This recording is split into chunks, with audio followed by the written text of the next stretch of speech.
amores! Tudo bem com vocês? Hoje é quarta-feira e nós teremos aula de geografia.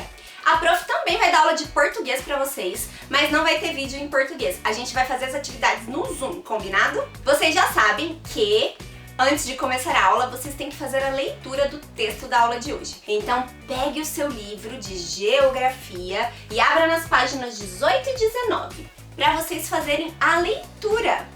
Leiam com bastante atenção e depois dá play de novo no vídeo para continuar com a aula.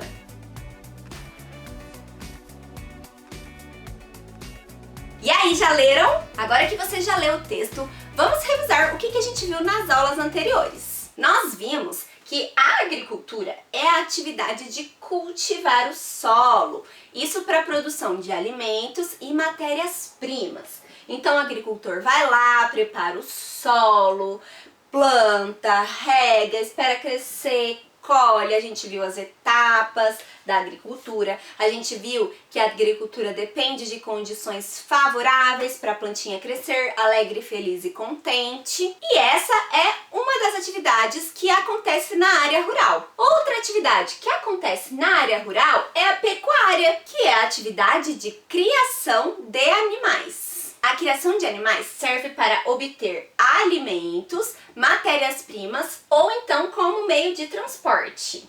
Aí a gente viu o nome de cada criação, a gente viu que os animais, quando são criados na pecuária, são chamados de gado. Nós vimos que existe a pecuária intensiva, em que o gado fica confinado em ambientes internos, e a extensiva, em que o gado fica solto, é criado ao ar livre, em pastos. E a pecuária foi a segunda atividade que nós vimos que é desenvolvida na área rural. Na aula de hoje, nós vamos ver a terceira atividade que é desenvolvida na área rural. O nome dessa atividade é extrativismo. Extrativismo. O próprio nome já nos diz sobre o significado desta palavra aqui. Extrativismo vem de extração. Extrativismo, extração. Mas extração do quê? O extrativismo é a extração ou coleta de recursos naturais. Pode ser para um fim comercial, para vender, ou então para um fim industrial. As indústrias pegam esses recursos naturais e transformam em outros produtos. A prof vai dar exemplos para vocês durante a aula, tá bom? Um detalhe muito importante do extrativismo é que o ser humano, ele não participa do processo de criação desses recursos que serão extraídos. A agricultura e a pecuária são 100% dependentes do ser humano. Não tem como uma plantação crescer sozinha por livre e espontânea vontade, né? Não tem como um rebanho de gado crescer sozinho sem o homem ir lá, cuidar, fazer o pasto. E aí tem todo um processo que depende do homem. Já o extrativismo não. São recursos naturais que estão presentes na natureza, independente do homem. Por exemplo, a pesca. Os peixinhos estão presentes no mar, no rio, independente do homem. A coleta de alguns frutos. Existem árvores que dão esses frutos naturalmente, não dependem do homem. A extração de carvão ou de ferro também não depende do homem. O ferro, ele se criou sozinho embaixo da terra. O homem foi lá e só extraiu. Por isso que o extrativismo é uma atividade em que o homem só vai extrair ou coletar. Ele não vai criar alguma coisa, ele não vai cultivar nada. Infelizmente, existe o extrativismo predatório. Esse extrativismo, ele visa o lucro e ele pega o máximo que ele consegue de recurso natural de algum lugar. Olha só, aqui é uma mina de ferro. Então eles foram cavando um buraco, tirando ferro. Mas, gente, pensa uma coisa, ó, aqui tem mata, aqui também tem mata, aqui provavelmente tem animais, aqui também provavelmente tem animais. Os animaizinhos daqui, como é que eles vão passar para esse lado? Não tem como, porque o homem destruiu tudo aqui, né? Então, no extrativismo predatório, não há uma preocupação com os danos causados na natureza. Eles foram cavando um buraco, tirando o minério, tirando o ferro. Prof, o que é ferro? Tudo que a gente usa assim, ó, metálico, é feito de ferro. Então, ferro é importante pra gente no dia a dia. Tem várias coisas no nosso dia a dia que são feitas de ferro.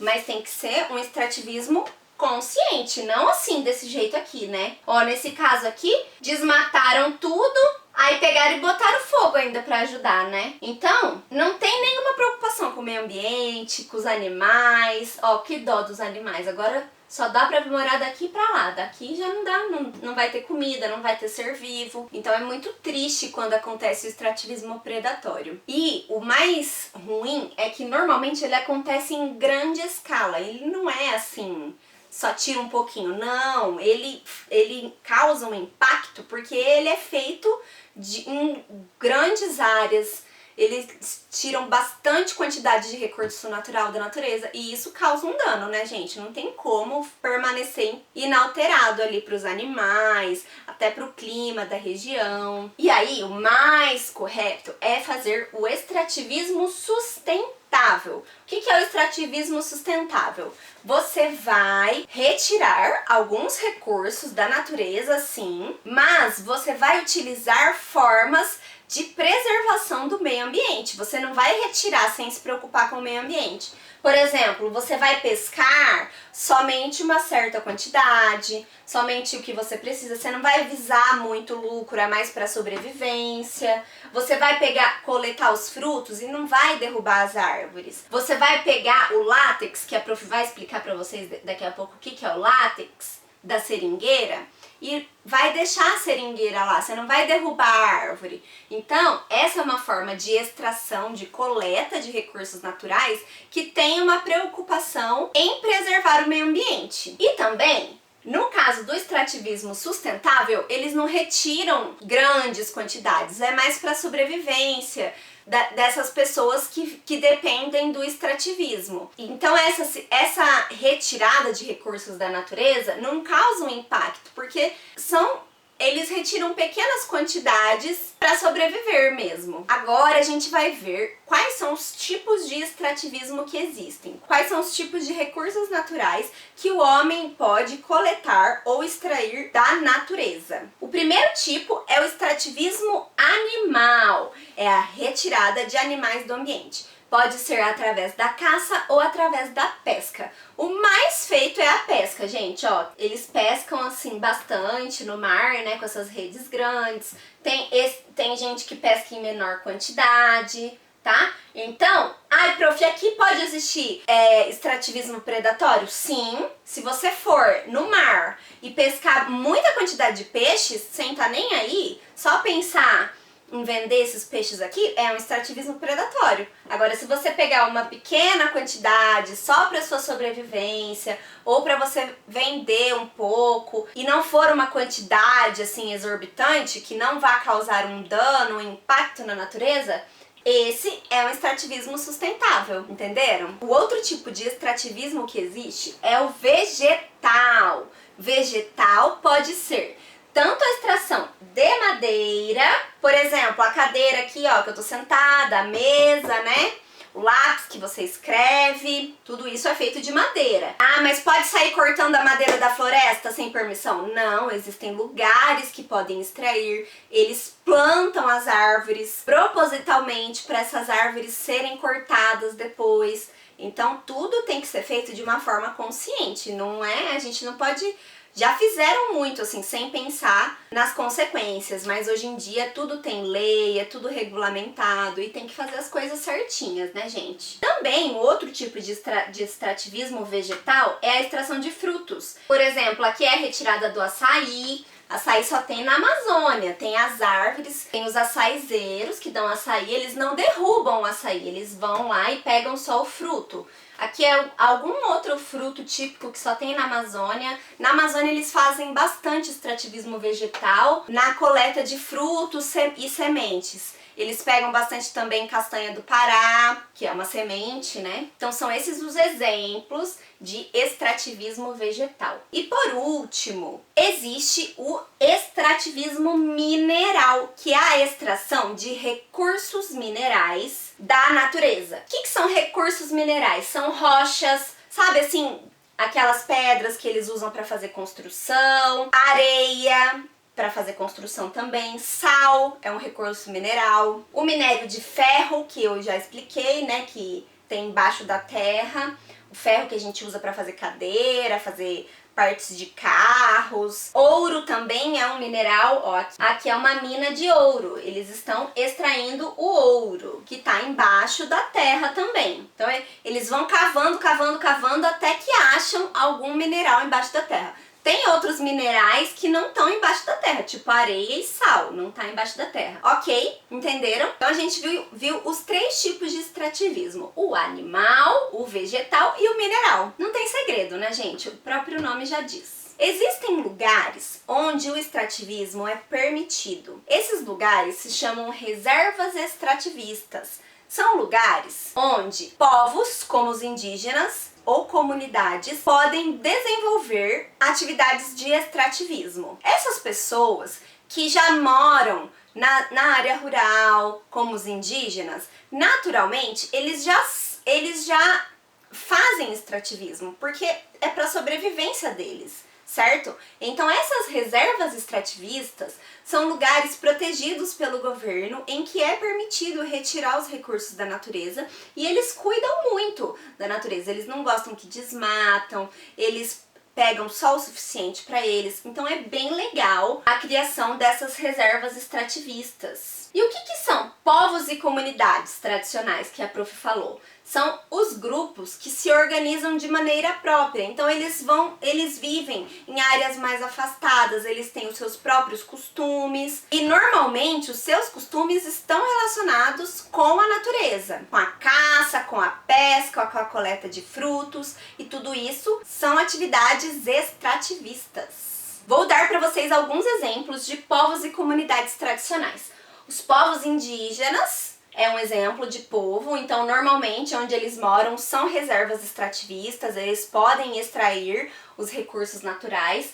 Comunidades quilombolas, também as comunidades quilombolas são afastadas da cidade, são afastadas das áreas urbanas. As pessoas que moram lá têm o hábito de extrair os recursos naturais. Pescadores artesanais e comunidades ribeirinhas, que são lugares onde as pessoas moram perto dos rios. Então, lugares onde tem moradores assim, ó, perto de rios, são chamados de comunidades ribeirinhas. Aqui, essa é uma reserva extrativista e normalmente essas pessoas são pescadores. Moram perto dos rios, pescam, vendem o peixe. E o mais legal de tudo isso é que esses povos e essas comunidades que têm esse estilo de vida relacionado com a natureza, eles sabem formas de preservar a natureza. Ou seja, eles sabem como extrair os recursos naturais de forma sustentável. Eles praticam o extrativismo sustentável. Porque eles não ficam assim extraindo para ficar rico, não. Eles pegam só um pouquinho, suficiente para eles sobreviverem. E o que significa a palavra sustentáveis? Sustentáveis significa que causa o menor impacto possível ao meio ambiente e também preserva o meio ambiente. Por exemplo, esses povos e comunidades tradicionais, eles não gostam que desmate, que casse animais desnecessariamente, eles são totalmente contra. Então embora eles extraiam os recursos da natureza, eles também ajudam a proteger ela. Algumas comunidades tradicionais se organizam em cooperativas extrativistas. E o que são cooperativas? São organizações, lugares onde os trabalhadores se organizam para cooperar entre si. Por isso que tem o nome de cooperativa, porque um coopera com o outro, cada um faz uma parte e no final todo mundo sai ganhando. Então eles se organizam nessas cooperativas para poder explorar essas reservas extrativistas. Essas são imagens de uma reserva extrativista chamada Chico Mendes. Desenvolvimento e conservação. Vamos ver quem foi o Chico Mendes? O Chico Mendes, ele foi um seringueiro que defendia a criação das reservas extrativistas. E o que é seringueiro? Já já a prof vai explicar, peraí. O trabalho do Chico Mendes foi bem importante para organizar as primeiras reservas extrativistas, porque não existiam reservas extrativistas, não era organizado. Então ele que deu assim o primeiro impulso pro surgimento dessas reservas extrativistas. O Chico Mendes lutou pela causa, mas infelizmente ele morreu. E depois da sua morte, eles criaram a reserva extrativista Chico Mendes, que existe até hoje e ela permite o extrativismo sustentável, que é aquele que não vai causar grandes impactos ambientais. Mas, prof, o Chico Mendes era seringueiro? Seringueiro tem a ver com a seringueira? Tem a ver com látex? Sim, vamos ver então o que é isso. O que é o látex? Para que serve o látex? O látex, ele vem de uma árvore que se chama seringueira, tá?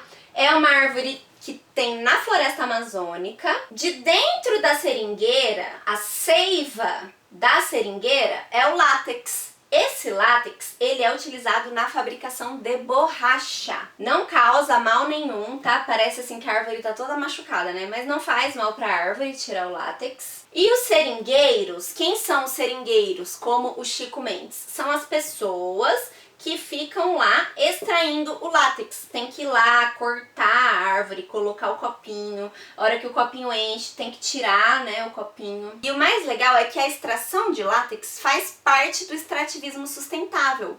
Porque para tirar o látex, não é necessário derrubar a árvore. Então, eles vão assim, tirando látex eternamente da árvore e a árvore fica lá fazendo parte da floresta. Legal, né? É isso, meus amores. Tinha muita coisa pra falar hoje, mas eu tenho certeza que vocês entenderam. Agora vocês vão fazer as atividades das páginas 20 e 21. E depois a gente se vê no Zoom pra fazer a aula de português. Combinado? Até a próxima aula, meus amores. Um beijo e tchau!